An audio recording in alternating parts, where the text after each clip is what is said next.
Dito sa third quarter sa laban nila kontra Hornets, ginawa ng Lakers ang pinakamagandang defensive quarters ng kanilang season so far, limiting yung kalaban to only 15 points mga idol. Makikita natin dito yan na nabasa po ni Marcus Smart tong gagawin ni Sexton. Pumailalim sa screen at naabangan niya yung pagsugod nito. Yan ang pinaka-importanting factor sa clip na ito kasi kung hindi mapipigilan ni Smart to, probably magkakarambola ang kanilang depensa. Kasi si Rui, andito na at nag-help defense sa loob at dumidikit na kay Diabate, leaving Miles Bridges na nasa corner at open na. Si Bridges din po ang nagkaroon ng pinakamaraming puntos para sa Hornets this game. Malamang ipapasa yan doon kung sakali. Kaya dapat mapigilan to ni Marcus at ano ang nangyari? Nang agaw ng lollipop. Ito naman ay great communication at paggamit ng utak sa kanilang parte kasi naiwan na si Rui rito sa ibabaw. Tumesting kasi siya na harangin ang passing lane. At napakabilis pa naman ito ng Young Bull mga idol, so iwan po talaga yan. Pero anong ginawa ng LA? Look at Ayton. Tumuturo siya kay AR dyan na pumwesto na sa driving lane ni Sexton. Of all people mga idol, no, itong si Ayton pa talaga ang nag-communicate dyan. Which is good to see kung ikaw ay isang Lakers fan.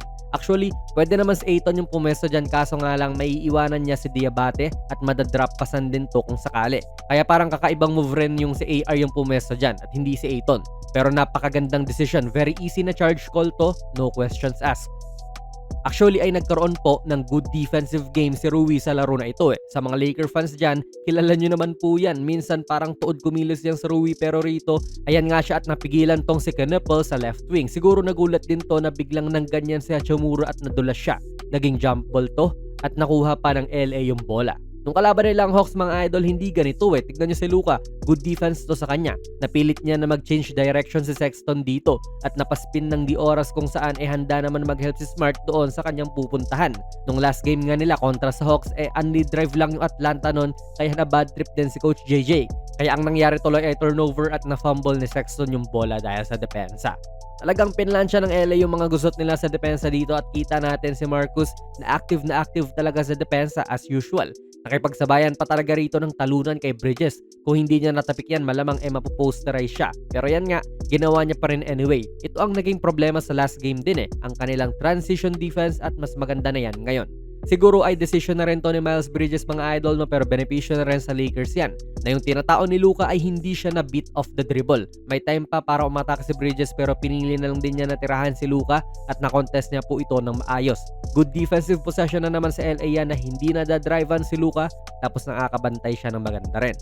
Kaya ayan nga po, season's best to so far para sa LA na 15 points lang ang in-score ng kanilang kalaban sa isang quarter. Patunay lang na nag-effort talaga sila sa depensa. Nakita naman din natin kung paano yung mga galawan nila dyan.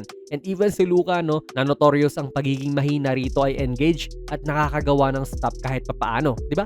Kaya hope ng mga Laker fans yan panigurado na magtutuloy-tuloy to kasi depensa talaga ang kahinaan nila ngayong season, placing only 23rd sa buong liga kung defensive rating ang pag-uusapan. Kung gusto nila maging contender talaga, dapat tumaas yan. Di ba mga Laker fans? Kaya ano po ang masasabi nyo sa video na ito, ilagay nyo lang po ang inyong mga komento sa ating comment section. Kung nagustuhan nyo po ang ating video ay pakipindot na lang idol ng like button, mag-subscribe ka na rin sa ating channel. And ako nga pala si Jonas PB and as always, hanggang sa muli.